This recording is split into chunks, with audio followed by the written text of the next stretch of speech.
गांव की बहू का ब्रेकफास्ट, मॉडर्न बहू की डिनर का पकवान। ये क्या किया तुमने? सारी सब्जी जला दी। इसीलिए मैं कह रही थी कि तुम रोटी बना लो, सब्जी मैं बना लूंगी। गलती करो तुम और इल्जाम लगाओ मुझ पर। ये सब्जी मेरी वजह से नहीं, तुम्हारी वजह से जली है। मैं तुमको कहकर गई थी कि एक बार सब्जी देख लेना, लेकिन तुम तो रोटी बनाने के चक्कर में सब्जी देखना भूल ही गई। अब तुम अपनी गलती मुझ पर डाल रही हो। मैं माँ जी को चाय देने के लिए गई थी। मेरे पास और भी कई सारे काम होते, तुम्हारी तरह दिन में फ्री नहीं बैठती मैं। तुम्हें जैसी देवरानी पाकर तो मेरे भाग फूट गए। किसी काम की नहीं हो तुम। तुम्हें क्या लगता है मैं फ्री बैठी हूँ? तुमसे ज्यादा जिम्मेदारी है मुझ पर। वो तो पता ही है मुझे। 1 घंटा ये रिश्ता क्या कहलाता है, 1 घंटा अनुपमा, और फिर बाकी बचे टाइम में अपने मोहल्ले की सहेलियों के साथ जाकर चुगली करना। कितनी बड़ी जिम्मेदारी निभा रही हो ना तुम। देवरानी हो ना, देवरानी बनकर रहो, ज्यादा सर पर मत चढ़ो। मैंने ही गलती की तुम्हारे साथ खाना बनाकर। अब से मैं अपना खाना खुद बना लूंगी। सोमवती गुस्से करके सीधे अपने कमरे में चली जाती है, जहां राघव खिड़की के पास कुर्सी लगाकर अखबार पढ़ रहा था। क्या हो गया भाग्यवान? पूरा चेहरा टमाटर जैसा लाल हो रहा है। लगता है फिर से झगड़ा कर लिया तुमने अपनी देवरानी से। तुम्हें भी यही लगता है कि मैं उससे लड़ाई करती हूँ? नहीं, मेरा मतलब ये नहीं था। तुम्हारा मतलब क्या था अच्छे से जानती हूँ मैं तो परेशान हो गई हूँ इस घर में। माँ जी से कितनी बार कहा कि घर का बंटवारा कर दो, लेकिन नहीं। उन्हें तो ये परिवार हम साथ साथ मूवी जैसा लगता है जो हमेशा साथ रहेगा। एकता, प्यार, ये सब फिल्मों में अच्छा लगता है, असल जिंदगी में नहीं। बंटवारा करके खत्म करो। मैंने तो हाथ जोड़ लिए। अब जब वो ममता की बच्ची रसोई में रहेगी तो मैं तो रसोई में कदम ही नहीं रखूंगी। अरे भाग्यवान, तुम तो जानती हो ना कि माँ ने हमेशा से यही चाहा है कि ये पूरा परिवार हमेशा मिलजुल कर एक साथ रहे। क्या बुराई है इसमें? परेशानी आने पर ये सभी हमारे काम आएंगे। कोई काम नहीं आएगा, अच्छे से वाकिफ हूँ मैं इन सब की फितरत से। देखो जी, अब मुझ में तो इतनी हिम्मत नहीं है कि मैं रोज ममता से जाकर लड़ूं, और घर के काम भी मुझसे नहीं होते, तो इसीलिए जल्द से जल्द पवन की शादी कर देते। उम्र भी हो गई है उसकी। कह तो तुम ठीक रही हो। मेरे दोस्त है ना शुक्ला जी, उनकी बेटी है। कहो तो उसे बात चलाऊं अपने पवन की। नहीं जी, आप तो रहने दो। अपनी जैसी ही कोई गूंगी बहू ढूंढ कर ले आओगे। अपनी बहू तो मैं अपने मायके की तरफ से ही लाऊंगी। उनसे ही कहूंगी एक अच्छी बहू, शहरी मॉडर्न बहू ढूंढ कर लाए, जो इस ममता को मुंह तोड़ जवाब दे सके। सोमवती घर में नई बहू लाने की बात कर रही थी, जिसे चुपके से कमरे के बाहर खड़ी ममता भी सुन लेती है, और अब वो भी जल्दी जल्दी अपने कमरे में जाती है और आराम कर रही मिथिलेश से कहती है, अरे क्या हुआ? इतनी तेजी से क्यों आ रही हो? सब ठीक तो है ना? कहीं माँ को तो कुछ नहीं हो गया? तुम्हारी माँ नहीं जाने वाली इतनी जल्दी। क्या कहने आई थी मैं भुला भी दिया। अरे हाँ, सोमवती की बात सुनकर आ रही हूँ। वो अपने पवन की जल्द से जल्द शादी करवाना चाहती है, ताकि उसकी बहू आए और पूरे घर पर राज करे, और माँ जी भी सारी धन दौलत उसके नाम कर दे। इससे पहले ऐसा कुछ हो, मैं तो कह रही हूँ अपने रोहित की भी शादी कर लेते हैं। इतनी जल्दी कैसे लड़की ढूंढेंगे? समय तो लगता ही है ना। आप उसकी फिक्र मत करो। मदनपुर वाली मेरी बहन है ना, उसकी नंद की बेटी है, क्या नाम है उसका? हाँ, माया। गांव की लड़की है, बड़ी ही सीधी सीधी है, और तो और घर के सारे काम काज जानती है। अगर वो इस घर में आ गई तो अपने अच्छे स्वभाव के चलते माँ जी का दिल जीत लेगी जल्द से जल्द, और फिर तो पैसा ही पैसा होगा। दोनों ही देवरानी जिठानी जल्द से जल्द अपने बेटों की शादी करवाकर घर की सारी प्रॉपर्टी को अपने नाम करवाना चाहती थी। एक तरफ जहां ममता गांव जाकर माया के माता पिता से बात कर उसकी तस्वीर लेकर वापस घर आती है, तो वहीं सोमवती को भी अपने मायके वालों की तरफ से जल्द ही एक मॉडर्न लड़की का रिश्ता मिलता है, और दोनों ही देवरानी जिठानी अपनी अपनी पसंद की हुई लड़कियों की तस्वीरों को अपनी सास दामिनी को दिखाते हैं, जो कि हॉल में बैठकर चाय पी रही थी। ममता बहू, तुम्हारी पसंद की हुई लड़की तो दिखने में काफी संस्कारी लग रही है। फोटो से ही इसके गुण झलक रहे हैं। मुझे तो ये लड़की अपने रोहित के लिए भाग गई। वो तो भाएगी ही, खुद भी गांव की जो है। जरा मेरी पसंद की हुई लड़की की तस्वीर पर भी नजर डालिए। देखिए कितनी सुंदर है, नाम भी कितना प्यारा है इसका, अलीशा। बहुत सुंदर से क्या होता है, गुण भी तो अच्छे होने चाहिए। और इसके कपड़े तो देख, कितने छोटे कपड़े पहने हैं इसने। इतनी जल्दबाजी मत कर, ममता की तरह ही एक सीधी साधी लड़की ढूंढ ले। देखिए माँ जी, जिस तरह आप अपनी मर्जी से अपनी बहू लेकर आई थी, ठीक उसी तरह मैं भी अपनी मर्जी से अपनी बहू लाना चाहती हूँ। मैंने आज से पहले आपसे कभी कुछ नहीं मांगा, इसीलिए मेरी पहली और आखिरी मांग इसे समझ लीजिए। अपनी पसंद की बहू लाकर पछता तो रही हूँ मैं। दोनों की दोनों किसी जंगली बिल्ली की तरह एक दूसरे को काटने को दौड़ती हैं। जैसे तुम्हारी मर्जी। कल को कोई दिक्कत हो तो मुझे मत बोलना। दामिनी अपनी दोनों बहुओं की पसंद की हुई लड़कियों को हाँ कर देती है और अब कुछ ही वक्त में धूमधाम से दामिनी की दोनों पोता बहू शादी कर आ जाती हैं। अपनी दोनों पोता बहुओं का दामिनी बड़े धूमधाम से गृह प्रवेश करती है और उसके बाद दोनों बहुएं अपनी दादी सास के पैर छूती हैं। जुग जुग जियो बहुओं, स्वागत है तुम्हारा तुम्हारे इस नए घर में।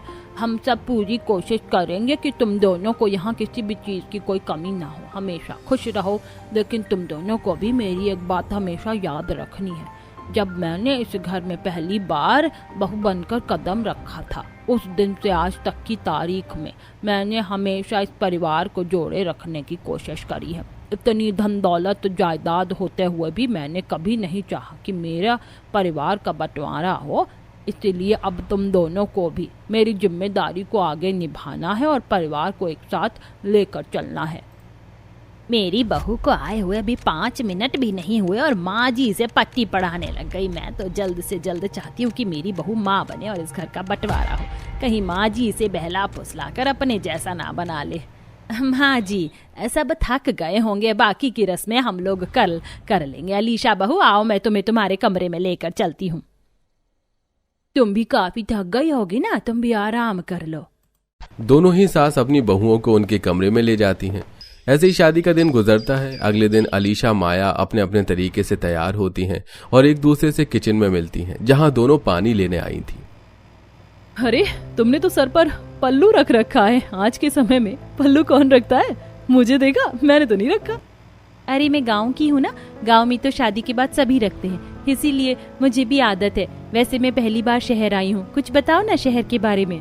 अरे क्या बताऊं तुम्हें शहर के बारे में। यहाँ इतनी बढ़िया बढ़िया जगह हैं घूमने के लिए, पूछो मत।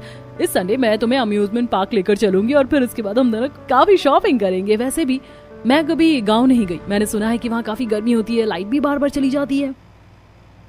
सुना तो तुमने सही है, लेकिन गांव में मजा तो बहुत आता है, इसीलिए तो आज भी लोग छुट्टियों में शहर से गांव आते हैं। कभी मैं भी तुम्हें गांव लेकर चलूंगी। थोड़ी देर में माया और अलीशा एक दूसरे से काफी घुल मिल जाती है और काफी बातें करती हैं। तभी वहां उन दोनों की सास आती है और सोमवती जैसे ही अपनी बहू को अपनी देवरानी की बहू से बात करता देखती है। ये क्या कर रही है तू बहू? माँ जी मैं तो बस माया से बातें कर रही थी, हम दोनों एक दूसरे को जान रही थी। कोई जरूरत नहीं है गांव की गवार को जानने की, तू शहर की पढ़ी लिखी मॉडर्न लड़की है। अरे तेरे कोई स्टैंडर्ड है या नहीं? तू ऐसे ही किसी गांव की गंवार से बात कर सकती है? और तुम ममता, अपनी इस गांव की बहू को मेरी बहू से तो दूरी रखना, पता नहीं क्या पट्टी पढ़ा देगी ऐसे। तुम्हारी हिम्मत कैसे हुई मेरी बहू के बारे में नाप शनाप बोलने की? मेरी बहू भले ही गांव की है, लेकिन तुम्हारी बहू से कहीं ज्यादा सुंदर और गुणी है। चाय भी नहीं बनानी आती होगी इस मॉडर्न को, लेकिन मेरी बहू को तो 56 तरह के पकवान आते हैं, घर के सारे काम कर लेती है। बहू तुम्हें भी इसकी बहू से बात करने की कोई जरूरत नहीं है। दोनों सास अपनी बहू का हाथ पकड़कर वहां से ले जाती हैं। शुरुआत में तो अलीशा और माया को कुछ समझ नहीं आता, लेकिन समय बीतने के साथ साथ उन्हें अपनी सास के व्यवहार के बारे में पता चलता है कि वो एक दूसरे को कितना नापसंद करती हैं, जिसके चलते माया और अलीशा अब अपनी सास से छुपकर एक दूसरे से बात करती हैं और सास के सामने एक दूसरे को इग्नोर करती हैं। ऐसे ही 1-2 हफ्ते बीत जाते हैं और अब दामिनी अपनी दोनों पोता बहू को अपने कमरे में बुलाती है और उन्हें बैठाकर कहती है, अलीशा बहू, माया बहू, आज तुम दोनों की पहली रसोई की रस्म है। मीठे में तो तुम दोनों मूंग दाल का हलवा बना लेना और भगवान जी के भोग के लिए खीर, और खाने में मटर पनीर, दम आलू, रायता, पूरी छोले और जीरा चावल बना लेना। और अगर कोई दिक्कत परेशानी हो तो बता देना, तुम्हारी मदद के लिए मैं तुम्हारी सासों को भेज दूंगी। तभी सोमवती और ममता आती हैं। माँ जी मुझे दिक्कत है, आप तो जानती हैं कितने साल हो गए मुझे और ममता को, लेकिन आज तक एक भी दिन ऐसा नहीं गया जिस दिन हम लोगों ने मिलकर प्यार से खाना बनाया हो। इसीलिए मैं नहीं चाहती कि मेरी बहू को भी कोई परेशानी हो। घर जायदाद का बंटवारा तो आप कर नहीं रही हैं, कम से कम रसोई का बंटवारा तो कर ही दीजिए। माँ जी पहली बार जेठानी ने कुछ ठीक बात कही है, ऐसा ना हो इस सोमवती की मॉडर्न चालाक बहू मेरी गांव की सीधी सादी बहू को परेशान करे और खाना बनाने में दिक्कत पैदा करे। वैसे ये दोनों कह तो ठीक ही रही हैं, आज तक इतने सालों से जब इन दोनों की नहीं बनी तो कल की आई इन दोनों बहुओं में क्या ही बनेगी। कहीं उनकी रसोई की लड़ाई घर के बंटवारे का कारण न बन जाए। एक काम करो माया बहू, अब से तुम सुबह का नाश्ता बनाना और अलीशा बहू तुम रात का खाना, ठीक है, किसी को कोई दिक्कत तो नहीं है? दोपहर में तो घर में ज्यादा कोई रहता नहीं है, तो हल्का फुल्का बन जाएगा। नहीं माँ जी, कोई दिक्कत नहीं है। सुबह का वक्त था तो सबसे पहले रसोई में माया जाती है और खाने की तैयारी करने लगती है। इतना कुछ बनाना है, छोले पूरी, 2-3 तरह की सब्जियां, रायता और मीठा भी। वो तो अच्छा हुआ कि माँ ने मुझे बचपन से ही खाना बनाने में डाल दिया था। अब जल्दी से हाथ चलाती हूँ। माया फटाफट सारी सब्जियां काट लेती है, फिर पूरी के लिए आटा भी गूंथ लेती है। फिर वो 2 तरह की सब्जियां बनाती है और उसके बाद मूंग दाल का हलवा और खीर। तकरीबन 1.5 से 2 घंटे में सारा खाना बनकर तैयार हो जाता है। डाइनिंग टेबल पर इतने अलग अलग तरह के पकवान देखकर सभी काफी खुश होते हैं। अरे बहू, तुमने तो इतना सब कुछ काफी जल्दी बना दिया, वरना मुझे तो लगा था कि इतना सब कुछ बनने में तो दोपहर हो जाएगी। यही तो फायदा है माँ जी गाँव की बहू लाने का। अब देख लीजिए, खुशबू ही कितनी बढ़िया आ रही है खाने में, तो ये कितना बढ़िया ही होगा। खुशबू तो नीम के पत्ते की भी अच्छी होती है, लेकिन खाने में तो वो कड़वा ही निकलता है। पहले खाकर तो देखिए कि कैसा बना है। माया का हाथ का खाना सभी को काफी ज्यादा पसंद आता है। कहना पड़ेगा, खाना तो सच में काफी बढ़िया बनाया है। और ये मूंग दाल का हलवा, मैं तो आज 2 कटोरी और खाऊंगा। तुमने तो सुबह का नाश्ता काफी अच्छा बनाया, सारे पकवान एक से बढ़कर एक बने हैं। ये तो कुछ भी नहीं है, मुझे तो पूरा यकीन है कि मेरी अलीशा बहू रात का खाना इससे भी बढ़िया बनाएगी। क्यों अलीशा बहू? अपनी सास की बात सुनकर अलीशा थोड़ी टेंशन में आ जाती है। ऐसा नहीं था कि अलीशा को खाना बनाना नहीं आता था, लेकिन अलीशा ने ज्यादातर हमेशा शॉर्टकट तरीके से ही कुकिंग की थी। वो हमेशा ज्यादा जल्दी बनाने वाला ही खाना बनाती थी। अब ऐसी सुबह से शाम हो जाती है और अब अलीशा की बारी थी रात के पकवान बनाने की। माँ जी ने तो किचन में भेजने से पहले इतना कुछ कह दिया मुझे कि खाना अच्छा बनना चाहिए, नमक मिर्च इधर से उधर नहीं होने चाहिए। मेरे खाने के सामने सबको माया का खाना बेकार लगे, लेकिन अब मैं क्या करूँ? मुझे तो माया जैसा भी खाना बनाना नहीं आता, और जो आता है क्या वो सबको पसंद आएगा? टाइम निकला जा रहा था, जिसे देख अब अलीशा ज्यादा देरी न करते हुए फ्रिज में से पनीर और कुछ वेजिटेबल्स निकालती है और जल्दी से ग्रिल सैंडविच, मशरूम सूप और मंचूरियन तैयार कर देती है, जिसे देख टेबल पर। ये तुमने क्या बना दिया? ये सब तो आजकल के बच्चे खाते हैं। तुमने रोटी सब्जी वगैरह नहीं बनाया क्या? अरे लेकर आओ मॉडर्न बहू। माँ जी, मेरी बहू को देखा था, उसने कितना कुछ बनाया था। एक बार आप लोग खाकर तो देखिए, जरूर आप सबको पसंद आएगा। अब सब अलीशा से बने हुए रात के पकवानों को खाते हैं। वैसे बहू, खाना तो सही लग रहा है। आपने तो मेरा फेवरेट मंचूरियन भी बनाया है, ये खाने में बहुत टेस्टी है। First time mushroom soup try करियो, कितना लाइट और हेल्दी है ना। सभी को मेरी बहू के हाथ का खाना कितना पसंद आया। तेल मसाले से हटकर भी इस तरह की हल्की चीज खानी चाहिए। सोमवती की बातें सुन ममता का मुंह बन जाता है। और अगले दिन जब माया सुबह का ब्रेकफास्ट बनाने के लिए किचन में आटा गूंथ रही थी, तो ममता किचन में आती है और कहती है, बहू कल सुबह के नाश्ते के पकवान तो काफी बढ़िया बने थे। एक काम करो, आज तुम गोभी पनीर के पराठे, पोहा, कचौड़ी, समोसे, छोले भटूरे और हाँ मीठे में जलेबियां बना लेना। नाश्ते के हिसाब से तो ये काफी सारी चीज हो गई है। मैं तो तुमसे और बनवाती, वो तो कुछ समझ नहीं आ रहा, तो बस इतना बता दिया। मैं चाहती हूँ कि माँ जी को सिर्फ मेरी ही बहू के हाथ का खाना पसंद आए, ताकि जल्द से जल्द माँ जी खुश होकर तुम्हें सारी जायदाद दे दे। माया अब खाना बनाने लगती है। उसने पनीर घिसा, उसके पराठे बनाए, फिर बाकी का सारा खाना बनाया। माया गांव से जरूर थी, लेकिन अपने घर में भी माया ने एक बार में कभी इतना खाना नहीं बनाया था जितना उसे अपने ससुराल के नाश्ते के लिए बनाना पड़ रहा था। गर्मी में ढेर सारे पकवान बनाकर डाइनिंग टेबल पर लगा देती है। अरे वाह, आज तो काफी कुछ बनाया है बहू ने। ये कचौड़ियाँ तो मुझे सबसे ज्यादा पसंद आई हैं। सब कुछ कितना ज्यादा ऑयली है। अगर हम सुबह के नाश्ते में सब खाएंगे तो हमें एसिडिटी नहीं हो जाएगी? हाँ हाँ जेठानी जी, जैसे तो आपका पेट लोहे का है, खुद तो 4 समोसे बैठकर खा गई, वो कुछ नहीं, और हमें एसिडिटी हो जाएगी। ममता की बात सुनकर सोमवती का मुंह बन जाता है और अब ऐसे ही दोपहर हो जाती है। दोपहर में भी सभी को सुबह का बचा हुआ नाश्ता ही खाना पड़ता है। और बनाओ भर भर कर नाश्ता दोपहर के खाने में। सुबह का बासी खाना खाना पड़ रहा है। इतना खाना बचता देख माया को भी काफी बुरा लगता था, लेकिन अपनी सास की वजह से माया भी कुछ नहीं कह पाती। शाम होने को आती है और दोनों बहुएं अलग अलग होकर पास की मंडी में खाना बनाने के लिए सामान लेने जाती हैं। अलीशा, मैंने तुम्हें मैसेज किया था, तुमने देखा क्यों नहीं?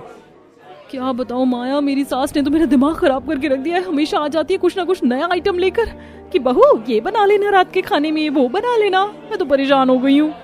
इतना सब कुछ नाश्ता बनाने के लिए मुझे तो अब सुबह 6 बजे उठना पड़ रहा है। पता नहीं हमारी सास की ये जंग कब खत्म होगी और कब तक हम गेहूं के घुन की तरह पिसते रहेंगे। मैं तो परेशान हो चुकी हूँ। दोनों ही बहुएं अपनी सास की इन हरकतों से काफी ज्यादा परेशान थी, लेकिन अपनी सास के आगे उनकी एक नहीं चलती और यूं ही कुछ समय गुजर जाता है। ये क्या भाभी, आपने खिचड़ी बनाई? आज तो मेरा कुछ चटपटा खाने का मन कर रहा था। हमेशा चटपटी तीखी चीज अच्छी नहीं होती। सुबह सुबह का नाश्ता तुम लोग इतना भारी कर लेते हो, कम से कम रात में तो हल्का खाओ। मेरी बहुत समझदार है, इसीलिए वो रात को खाने में हल्की चीज बनाती है। इसलिए क्योंकि उसे कुछ ज्यादा आता भी नहीं है। जब से वो आई है तब से उसने क्या कुछ देसी खाना बनाया। आए दिन तो सैंडविच मोमोज लाकर रख देती है और आज ये खिचड़ी। बस भी करो तुम दोनों, तुम्हें तो बस लड़ने का मौका चाहिए। खिचड़ी भी खा लेनी चाहिए, पेट के लिए अच्छा ही होता है। खाओ सब चुपचाप से। अब दामिनी के आगे किसी का मुंह नहीं खुलता और अब सब चुपचाप खिचड़ी खा लेते हैं। अगले दिन सुबह ममता 4 बजे अपनी बहू माया को उठा देती है। आपने इतनी सुबह क्यों उठा दिया मुझे? क्योंकि आज तुझे नाश्ते में बहुत कुछ बनाना है। एक काम कर, आज तू थेपला, ढोकला, दाल, ढोकली, पोहा और तवा पुलाव बना ले और साथ में पनीर टिक्का भी। इतने सारी चीजों के नाम सुनकर माया की तो नींद ही उड़ जाती है और बेचारी माया सुबह 4 बजे से सबके नाश्ते के पकवान बनाने में लग जाती है। माया बहू, इतना सब कुछ बनाने के लिए तुम्हें सुबह जल्दी उठना पड़ा होगा ना? है माँ जी, वो क्या है ना, मेरी बहू औरों की बहू की तरह आलसी नहीं है जो 8 बजे उठे। मेरी बहू तो सुबह 4 बजे उठती है। ममता के ताने सुनकर नाश्ता करके सोमवती सीधा अलीशा के पास जाती है। ये मैंने लिस्ट में कुछ डिशेस के नाम लिख दिए हैं, तुम रात के खाने में यही बनाना, समझी? हे भगवान, ये कितने अजीबोगरीब नाम है। मैं तो पहली बार इन्हें देख रही हूँ। कहाँ से ढूंढ कर ला रही मेरी सास इतनी अजीब अजीब डिशेस। अरे मॉडर्न हूँ, इसका मतलब थोड़ी ना है कि दुनिया भर की चीज बना लूंगी। जायदाद के लालच में दोनों सास ने अपनी अपनी बहुओं को सुबह के पकवान और रात के खाने के पकवान बनाने के लिए काफी पागल कर दिया था। तो अब तो ममता माया को जल्द से जल्द बच्चा करने के लिए कहती है, जिसे सुन सोमवती की बेटी नेहा जल्दी से अपनी माँ के पास आती है और उसे कमरे में बैठकर सारी बात बताती है। सारी जायदाद तो छोटी भाभी के नाम पर हो जाएगी, फिर हम क्या करेंगे? ऐसा नहीं होगा, मैं भी देखती हूँ कि कैसे इसकी बहू पहले बच्चा करती है। पहले बच्चा तो मेरी ही बहू करेगी। दोनों सास अपनी बहू को बच्चों के लिए परेशान करने लगती हैं और अब कुछ ही दिनों में पता चलता है कि माया और अलीशा एक साथ गर्भवती है। ऐसी हालत में भी ममता माया से सुबह का नाश्ता बनवाती है, सोमवती अलीशा से डिनर। ऐसे ही 3 महीने बीते पर उनकी हालत में सुधार नहीं था। प्रेगनेंसी में ढेर सारा खाना बनाने के बाद उन दोनों को ही बड़ी थकावट हो जाती थी। वहीं ममता आज हाथों में कटोरी में लड्डू लिए हॉल में बैठी माया के पास जाती है। ये घरेलू चीज मिलाकर खाने से 100% गारंटी है कि औरत को बेटा ही होगा। अभी अपनी बहू को ये सब खिलाती हूँ। ये सुन सोमवती भी इस काम में पीछे नहीं हटती। वो भी लड्डू बनाकर हॉल में ही बैठी अलीशा के पास लेकर जाती है। ये लो, ये लड्डू खाने से तुझे बिल्कुल तंदुरुस्त बेटा होगा। मेरा बिल्कुल भी मन नहीं है। मैं थोड़ी देर पहले ही तो सारा नाश्ता बनाकर गर्मी से हटी हूँ, मुझे नहीं खाना। मैं भी काफी थक गई हूँ, मैं ये बाद में खा लूंगी। कैसे नहीं खाना तुझे? मुझे जल्द से जल्द पोता चाहिए, लेखा चुपचाप से। दामिनी से ये सब देखा नहीं जाता और वो गुस्से से तिलमिलाते हुए सोमवती और माया के पास जाती है और उनके हाथ से बेटा पैदा होने की खाने पीने की चीज लेकर फेंक देती है। बर्तन गिरने की आवाज सुनकर घर के बाकी लोग हॉल में आ जाते हैं। ये क्या किया आपने? पता है इन लड्डू को खाने से मेरी बहू को बेटा हो सकता था और फिर मैं अपनी सारी जायदाद तेरे पोते के नाम कर देती। क्यों, यही चाहती हो ना तुम दोनों? अरे जरा अपनी बहुओं की हालत देखो। जब से ये दोनों घर में आई हैं तुम दोनों ने परेशान करके रख दिया अपनी बहुओं को। एक तरफ ये है जो सुबह सुबह अपनी बहू को उठाकर 56 तरीके के खाने बनवाती हैं उससे, और एक तू है जो अलग अलग फरमाइश अपनी बहू के पास लेकर जाती है। अरे मैंने दोनों का खाना बनाने का समय इसलिए अलग किया कि दोनों में कभी कोई अनबन ना हो, लेकिन तुम दोनों ने तो उनकी नाक में दम करके रख दिया है। दोनों पेट सी हैं लेकिन फिर भी तुम्हें तरस नहीं आता। तुम्हें क्या लगता है तुम्हारे ये सब करने से मैं अपनी जायदाद तुम्हारे नाम कर दूंगी? अरे देखा जाए तो जायदाद के असली वारिस हम लोग हैं, लेकिन हमें कभी जायदाद को लेकर इतना लालच नहीं आया जितना तुम दोनों में है। ये सब जायदाद की वजह से हो रहा है ना। एक काम करती हूँ, कर देती हूँ बंटवारा, लेकिन बंटवारे के बाद मैं तुम लोगों के साथ नहीं रहूंगी। बस मुझे एक वृद्धाश्रम छोड़ देना। दादी जी, आप कैसी बातें कर रही हैं? अगर आप यहाँ नहीं रहेंगी तो हम आपके बिना नहीं रहेंगे। हम दोनों में कभी कोई मनमुटाव नहीं था, लेकिन अपनी सास के चलते हम कभी एक दूसरे से ठीक से बात तक नहीं कर पाए। छुप छुप कर मैसेज या बाहर मिलकर बात करनी पड़ती थी। आप इस घर का बंटवारा कर दें, ये मैंने और अलीशा ने कभी नहीं चाहा। जब हम इस घर में बहू बनकर आए थे और आपने जब हमें घर जोड़ने रखने की जिम्मेदारी दी थी, हमने उसे वक्त कसम खा ली थी कि अपने जीते जी कभी इस घर का बंटवारा नहीं होने देंगे। अरे कुछ सीखो अपनी बहुओं से, शर्म करो तुम दोनों को एक आखिरी मौका दे रही हूँ। अगर आज के बाद ऐसी कोई हरकत की तो मुझसे बुरा कोई नहीं होगा, दोनों को ही घर से निकाल दूंगी। उस दिन के बाद से सोमवती और ममता की अकल ठिकाने आ जाती है, तो वहीं माया और अलीशा प्रेगनेंसी में अपने हिसाब से नाश्ता और डिनर बनाती हैं।